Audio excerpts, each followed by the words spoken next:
My next guest is Jen Schwanke. She has been an educator for 24 years, teaching or leading at all levels. She is the author of 3 ASCD books, including the just released The Teacher's Principle: How School Leaders Can Support and Motivate Their Teachers.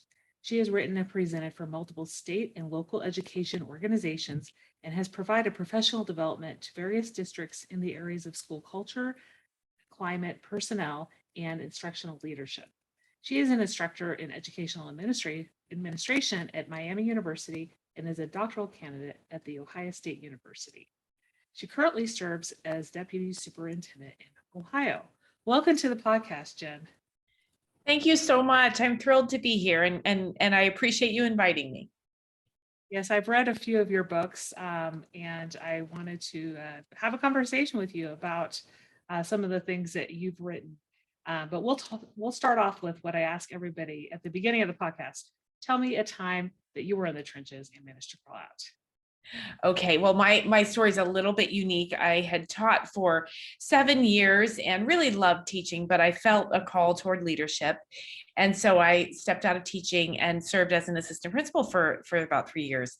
And then my son was born, and I kind of panicked, and I said, okay, I can't be an administrator. And I went back to the classroom.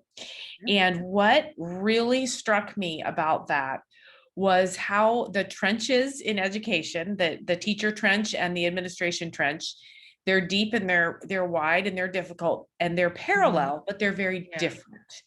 And so even in those 3 years I had spent as an assistant, I had really forgotten what it was like to be a teacher.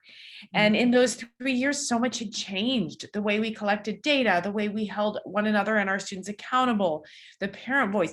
So what that taught me was you sometimes have to come out of your trench and get in another trench for a while and remember and feel and really enhance your own learning in that trench. And then you can go back to your own personal trench, but it just helps to remember there are many trenches and they're all parallel, but we have to understand the work that happens in each one of them. Yeah, I really like that because, you went back to enhance your learning, spend more time with the family, but realize, it looks different in different rooms. Right. We're growing continuously as educators, whatever role we're in. So let's talk a little bit about your writing. So you started off writing blogs, and then you've evolved into writing books, but you still do write some blogs. So I wanted to talk a little bit about a few of your ASCD blogs. First, engage the teachers, a principal's role in cultivating staff motivation, and be the leader your teachers need to be. And I know that has evolved into a book, but tell me kind of why you have written these blogs and kind of what were the ideas behind them. Right. I've always been a writer. In college, I was a English major and a creative writing minor, and I love it. I just always felt a call to writing. And I started blogging on a personal level years and years ago, probably 20 years ago. And about that time, I had moved into administration. And like I said, I had made a very deep personal commitment to always remember what it was like to be a teacher. And so I found success as a principal by always having that lens on. And so, at some point I thought, I could combine what I love writing with what I've learned or what I know or what I'm thinking about in a professional realm. And so I moved away from the personal blogging and did some blogs for ASCD. And I wrote a little bit about, the first few days as a principal or a teacher. And that evolved into a book about the first year principals. And it was called You're the Principal, Now What? Which was meant to capture that moment of panic when you're in a new role and you think you can do it, but you're not quite sure. And then since then, I've had the opportunity to blog with ASCD and to write a couple books. Now, the last few pieces that I've written that you referenced were really about teacher motivation and what a principal's role is there. I think we're having a national conversation right now about teachers and the pressures and the stressors that go along with being a teacher. And I think it's a huge mistake for leaders to discount or dismiss those feelings that our teachers are having. We're all stressed, yes. There's a lot going on for a lot of us, yes. But the people who have that direct contact with our young people, they need to be okay. And if a principal or a leader or superintendent, whoever, if they don't take time to think about how to make the teachers okay, then everyone's going to feel it. Yeah. And so that's currently where my work is, where my heart is, taking care of teachers as much as I can. And it's a tricky line, because we're all accountable to our own actions, right? And our own professional foot that we put forward. And so, I do know that teachers, some leaders would say, well, teachers need to be accountable for their own motivation, which I agree with, but I also think we have to provide workplaces that are welcoming, inclusive, caring, empathetic, compassionate, because we all deserve to walk into a place where that's the air in the room. That's how it feels. Some of that work in the past year has evolved into your latest book, The Teacher's Principle: How School Leaders Can Support and Motivate Their Teachers, which comes at a very timely process right now when people are entering the 22-23 school year. And, there was a lot of turnover in many schools, and a lot of educators left the profession. But for those who are either starting the profession or those who might have stayed in their school, what can principals do? Give me a couple of tidbits from the book. What, like you mentioned a little while ago, a few of those things, but what are things that maybe principals haven't thought of that they could try this year? So the premise of the book is that we all humans are, we're motivated and we're driven. We get up in the morning because of three things. One is our purpose, and the second is our priorities, and the third is our patterns, our habits. And I liken it to a tree. So the roots of a tree go very, very deep, right? And that's our purpose. That is why we're here and what it is that gets us out of bed in the morning. And then the trunk, the core, the really tough, strong part, that's our priorities. And that is what it is that drives us, what it is that might be going on in our personal and professional lives. It can sway a little, it can change, but that is what is kind of in the center of our decisions. And then the leaves, the branches, are the patterns, the habits, the routines that we, that we rely on every day. And so all of those things feed off of one another, right? Just like with a tree, none of those can stand alone. But a principal or anyone really looking to help a teacher with motivators has to understand that we can have a positive purpose and a negative purpose. The reason we went into education, the reason we went into teaching, really should be rooted in an inherent, a drive, a desire to do well by young people. And then our priorities, this is where I there can be negative priorities and positive priorities, but what we have to recognize is a teaching career, an education career, is a very long one. Life happens. There is death, there is birth, there's celebration, there's loss. And we have to recognize that the people that come in to teach every day live all of those cycles. And we have to give grace and time to our teachers in certain circumstances, and then we can rely on them in other circumstances to always, or to at that point in time, have their priorities in a place where they can lead others. And so the work is fluid, and it deserves an acknowledgement of the things that we have going on in our lives. And then finally, the patterns, the habits, the routines, those are the things, how do I plan my lessons? How do I set up my classroom? How do I give feedback to my students? How do I confer with parents? And those, I feel, are a little bit easier to for a principal to influence. Not to say they can't influence the other two, but they're very easy to influence, sometimes just with a conversation. And so if you see a teacher having positive patterns, you really want to enhance that and support them. And then negative patterns, you want to swoop in and say, hey, this kind of isn't how we do things around here. Let's talk about how to improve it. So there you go, Dana. You said, give me a quick summary. That was not quick, but hopefully it provides a glimpse at what's in that book. And one of your books from a few years ago, the Principal Reboot, 8 Ways to Revitalize Your School Leadership. So we think a lot about the teachers and other staff who are leaving, but we also need revitalized principals, Right. principals to find new ideas to enhance their leadership. We're seeing a lot of leader burnout these days. You told me in the pre-chat that you were also in that place yourself as a school leader. Right. It's a mindset, right? So Right. what can principals do to kind of revitalize their leadership? This book came exactly as you said when we talked offline. I was in a place where I thought, okay, I'm at the time I was in year 14 or something of administration, and I thought, okay, I have some time to go here, and I'm really worried I'm going to lose my joy, the thing that I love about this work, because it had become stale. And I thought I have to really add some more spices to the soup, right? I have to make this a career that I'm going to love until the day that I walk out. And so I just started thinking about things I could do differently. And I thought of these 8 strategies for that any principal could do. And it's a mindset, certainly, because we have control over so much of our work. Mhm. Things that we think I cannot do this event one more time. Fine, change the event. Or I need something else in my professional life. Great, here's some ideas that you might consider. Now, this book, I didn't tell you this. This book released on March 17th, 2020.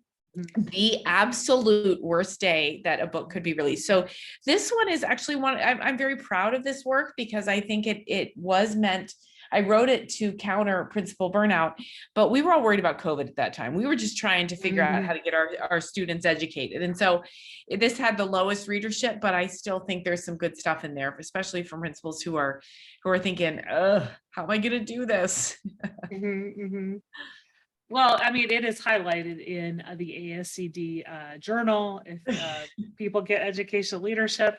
And I always look through the books, and I think that's how I found it. Like, they highlight Right. those books and, anything that's been published in the past couple of years. So Thank you, ASCD. They've got my back. They couldn't have prevented the March 17th release, but they do their best. So as I stated in the bio, you've recently moved from longtime principal to deputy superintendent last school year. So you told me the position kind of came to you. So how has that shift been going? Well, it's so funny. When I was a teacher, my mom said to me, well, are you going to be a principal? I said, oh my gosh, no, never. Well, I did. And then people would say to me, are you going to move to central office? I'm like, oh, my cold, dead body. No, I'm not over, never. Well, it was the right circumstance. And I work for a superintendent that I deeply respect and admire. And, it was kind of a crossroads of what I had been working on with my own professional growth and what my district needed. And so, yeah, it came my way, and I'm so excited that I decided to take the leap, because as you said just a few minutes ago, we are always learning as educators. And, sometimes we get into this place where we think we know everything about our work, but there's always more perspective, more learning, more knowledge, more skill that we can refine. And so, yeah, now I'm in a district leadership role, very different. But when people ask me, how's it different? I have to be honest and say, it's not, in the sense that it's about taking care of people. It's about making sure our decisions are student focused. That's such a cliche, but it's true. If we keep the students first in our minds and we advocate for the students who don't have a voice, that's really where I feel like the work is all the same, whether it's a small group intervention classroom or the guy in the superintendent's office. It's all the same. You do a lot of professional speaking. So you'll be at the ASCD Leaders Summit in October. And what are some other upcoming events, maybe in September and October, that you plan to speak at? I do a lot of podcasting with William Parker. I'm thrilled to be on this one, of course. This is great fun. And yes, I do a lot of work with ASCD. I'm going to speak with some principals in a few other states here and there. When people reach out, I tend to say yes, because that really is thrilling when I get in a room with other teachers or leaders, and we can really brainstorm through problems. Again, right now, the nature of my work is involving supporting, motivating, and inspiring, really, the educators who are in the trenches doing the work. Mm-hmm.